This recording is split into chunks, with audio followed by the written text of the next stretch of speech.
Didn't see you there, man. DomPTO. And did you know that 99.8% of you motherfuckers watching this video right now are not subbed? Bro, I make good content. I stream often. I post often. Bro, just hit the sub button, man, and leave a like and comment. Shit, maybe even share. But with that being said, y'all enjoy the rest of the video, man. Why brain rot will doom Gen Alpha? The teens are throwing the football around, the uncles are having a burping contest, and Granddad is telling a very inappropriate war story. Fun all around.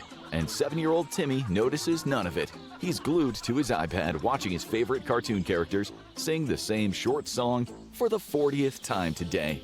What's going on with Gen Alpha and screen time? Parents have always said it'll rot your brain about TV, video games, and what have you, but this time, could it actually be happening? We'll look into the grim future on this episode of the Infographics Show. Why brain rot will doom Gen Alpha. Gen Alpha has a big problem. These kids born after 2010 are starting school, and their behavior is drastically different from other generations. And it's not just teachers that are noticing it. The whole world is talking about it. The oldest are just entering middle school, and the youngest will be entering the school system soon. Teaching these kids is a whole new challenge. They're behind on the basics before they even start. In class, it's a struggle to get them to behave or concentrate, and they are almost dependent on their devices. Their attention span is the worst teachers have ever seen. Moral panic, false alarm, or... Yeah, nah, I have some friends that are like late Gen Z, right? Like 07. And they have baked attention spans. So like, I can't even imagine what it's like for Gen Alpha, man. Something more. Gen Alpha is the third generation to come of age in the digital era, but the experience has been different for everyone. Millennials grew up in the age of the home computer, when the internet experience was mostly about browsing websites, playing games, and deleting your browser history before you logged off. Time on the computer was usually limited, and it didn't play a big role in entertainment. Gen Z was the first digital native generation, the first social media generation, and they grew up with devices. But smartphones...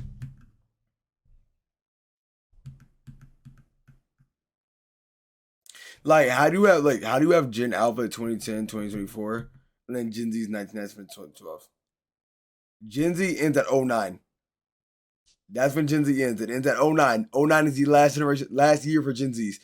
2012 is Gen Alpha. Insane. The first social media generation, and they grew up with devices. But smartphones still weren't too common when they were coming of age. To them, the internet was a tool and a way to socialize. But for Gen Alpha, everything changed. The majority of these kids were raised with a smartphone already in their hands. The focus of the internet had shifted from written material to videos and images, and that meant that they would be watching videos before they could talk or read. There were many warnings about the perils of this, with the WHO actually advising that kids under 5 should spend no more than an hour in front of screens, and kids under 1 shouldn't see them at all. But mom gets busy, dad wants some quiet time, and Junior gets placed in front of the iPad. And now we are seeing the consequences. For one thing, doctors have been studying the effects of screen time on kids for a long time, and they're starting to see problems that haven't shown up in past generations. For one thing, a 2015 study showed that the frequency of nearsightedness had doubled in the United Kingdom in the last half a century, potentially related to heavy use of screens and the tendency to place them close to the face. Eye strain related to close... I relate to that. I'm not gonna lie, bro. I relate to that. I'm thinking like, bro, I be sitting in front of my game car, I be playing a game. I'm like, why is the screen like, it's like sort of blurry. Like, it's like sort of blurry. Like, it's like I'm seeing it like 720 maybe instead of 1080.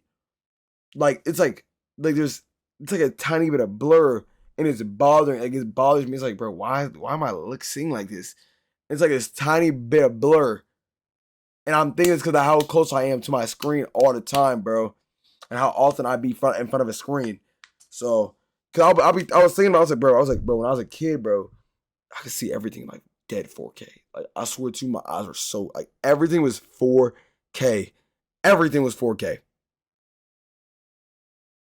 Everything was 4K. Now, bro, my eye, bro, it's like a tad bit blurry, but I can't do it. I can't stand it. Close-up use of handheld devices is a common concern, to the point that it's actually been nicknamed computer vision syndrome. Symptoms include dry, irritated eyes, eye strain, fatigue, and headaches.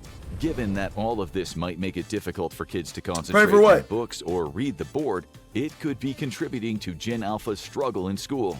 But could the problem be going deeper than just the eyes? In 2019, JAMA Pediatrics investigated whether the early...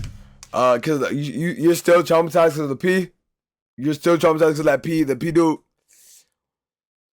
All right, little prayer real quick for Ron. Dear Heavenly Father, I would like you to please help my fellow friend Ron to overcome all his adversity and trauma from the videos that we just participated in. And I'd love for you to set his mind straight and get him to forget and move on from such a traumatic event, Lord, and help you keep guiding him on his way, Lord. And with all that being said, God's name we pray. Amen. Amen. Pastor Dom in the chat, man. Pastor Dom in the chat, man. Use of screen time could actually alter the brain structure of kids. They took MRI brain scans of kids 3 to 5 and gave them cognitive tests after interviewing their parents on screen time habits. And the results were shocking. The kids who spent more than an hour alone on a screen had less developed white matter in the brain and generally showed lower linguistic and cognitive skills. This is the period where the brain develops most rapidly, so this could have lifelong effects. Gen Alpha kids are being set up to fail. Let's be honest, we all had our idiot trends as kids. Millennials were shouting, "Yo quiero Taco Bell," and "What that?" at each other. What that? I ain't a millennial, but like, what that? Gen Z had annoying orange, so it's not fair to place all the blame on Gen Alpha. But there is a difference. Millennials and Gen Z didn't grow up with screens playing constantly. Yeah, really, we didn't. I don't have a lot of memories from when I was a kid, bro. But I don't think I got my first phone till 4th grade. And it was an LG, and the only thing I used to do was watch YouTube when I had nothing to do. I played,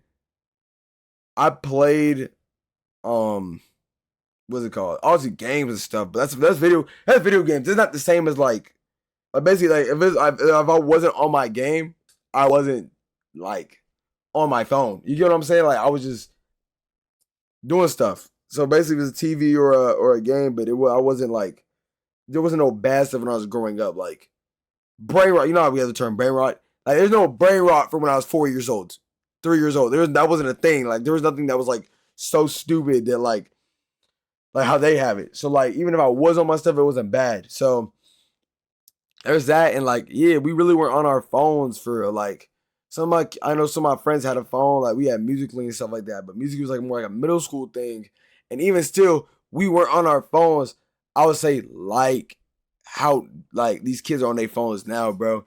So yeah, that's like one of the things, I don't know, looking in the old head, it's kind of like, hey, we used to do that in our day type thing, but like I'm keeping it real. We didn't. So it's crazy seeing how things are now, man, with this generation and some of the later Gen Zers. Into our brains like digital parasites. The internet landscape has completely shifted toward micro content and viral videos. With smartphones, kids can access it anytime, anywhere. And this all started with the rise of Baby Shark.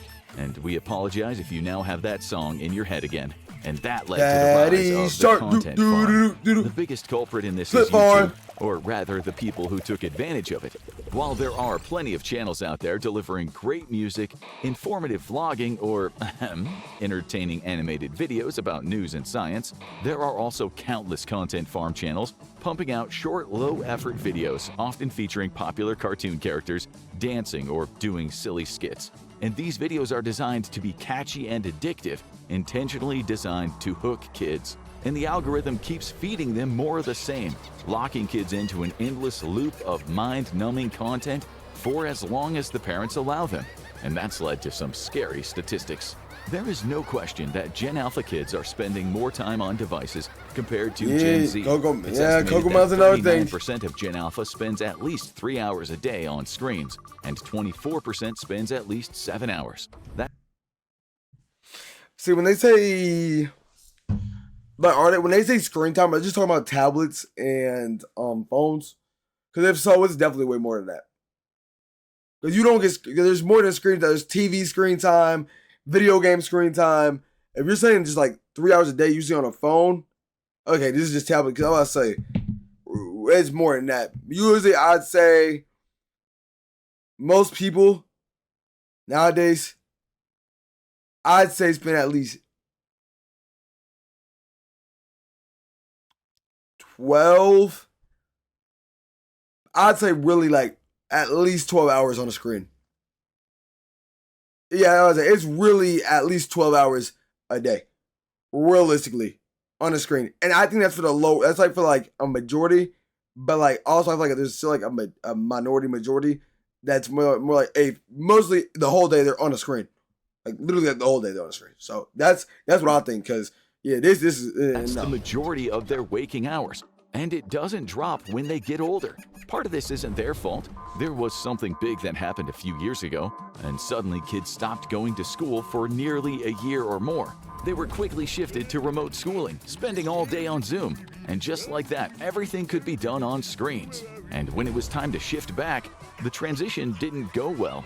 Teachers not only reported significant attention span issues, but serious behavioral problems too. These kids weren't just struggling to focus in class, they were getting into more fights, and not only had trouble mastering the material, but seemed completely uninterested. Many of them came Ready to unlock Roblox digital gift cards? in with strong bro. I remember like when COVID happened. I was in my freshman year, bro.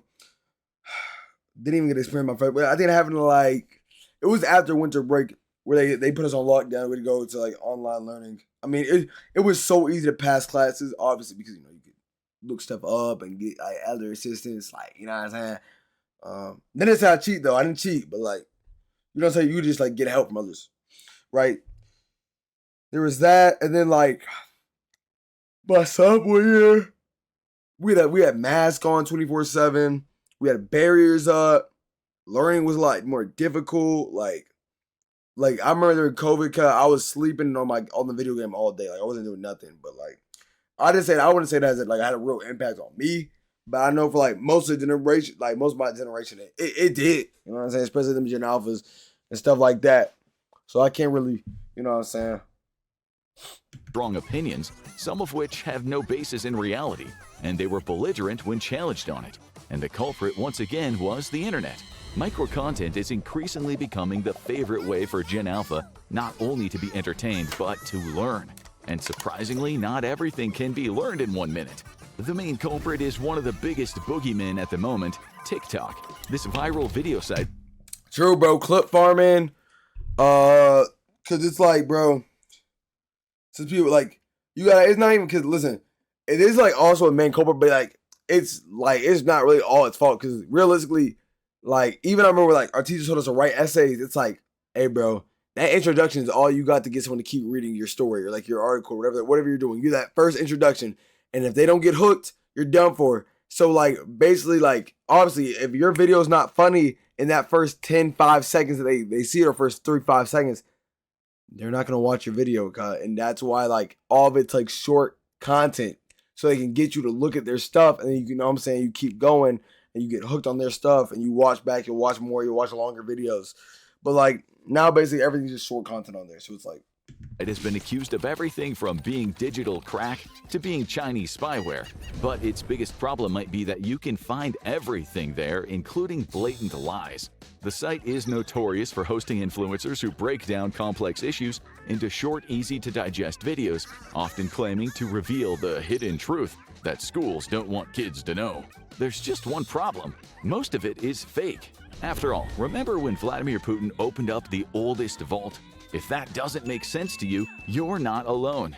But in 2024, a user on Twitter, X, went viral for claiming that the Russian dictator had opened something called the oldest vault, which contained portraits of biblical figures that proved they were all black. The only problem was, this never happened. It was entirely made up, a conspiracy theory spun from debates about the origin of mankind. And before anyone could verify it, it had spread halfway around the world, and teachers are battling to catch up. The rise of short-form content on social media has left teachers struggling to compete and adapt to their students' new attention spans. A quarter of TikTok's users are between the ages of 10 and 19, and an in-house survey showed that most only want to watch Only a quarter of TikTok users are 25 to 19. Videos a minute or less. Some teachers have started to adopt this format, posting fast-paced recaps of lessons on social media. After all, if you can't beat them, join them. This might work for some subjects, but as these kids get older, it'll become increasingly more difficult. And then there's the fact that some people say they can't understand Gen Alpha. Math is literally. Is Gen Alpha talking a different language? Not really. Every generation has its own slang. But something is a little different about Gen Alpha slang, in that it often doesn't seem to have identifiable roots. It's been described as nonsense words, coined online seemingly out of nowhere and spreading super fast. Why is goblin mode used to mean rejecting social norms? How does throw it get turned into yeet? And as these phrases break containment, more and more older people are getting incredibly confused. And there is one phenomenon that might sum up all of these issues. If the term skibbity toilet fills you with confusion, you're probably not alone, and you're probably not 12. A bizarre viral video involving ugly man heads sticking out of toilets and singing in nonsense words went mega viral when posted by YouTube creator Defuck Boom. First posted in 2023, it's now spawned hundreds of videos depicting humanity's war against these bizarre toilet creatures, with each video typically getting tens of millions of views and still coming off as completely Greek to the average adult. So, what does skibbity mean? No one really knows. Unlike the other slang terms, it doesn't seem to have a fixed meaning. A Gen Alpha fan might say, "That's so skibbity," and it can mean something's cool, or something's crazy, or something is bad, depending on the context. Good luck guessing. Gen Alpha slang culture, lack of attention. I was about to say that, yo, skibbity really doesn't mean nothing, bro, and it's literally like, I told you like earlier what the meme meant, but like, it doesn't mean that. It's like, skibbity's like, what you want it to mean. So I'm like, but you're skibbity, like you're weird, or, bro, you are. That's skibbity, like skibbity toilet, bro. You're a skibbity toilet, like, wow, but you're crazy for that. You know what I'm saying? Or, this is skibbity, like, that's awesome. You know what I'm saying? But like, I only say this brain rot stuff because I find it stupid. It's funny because it's stupid. They are just rotted. You know what I'm saying? Like, I know it's stupid. They don't.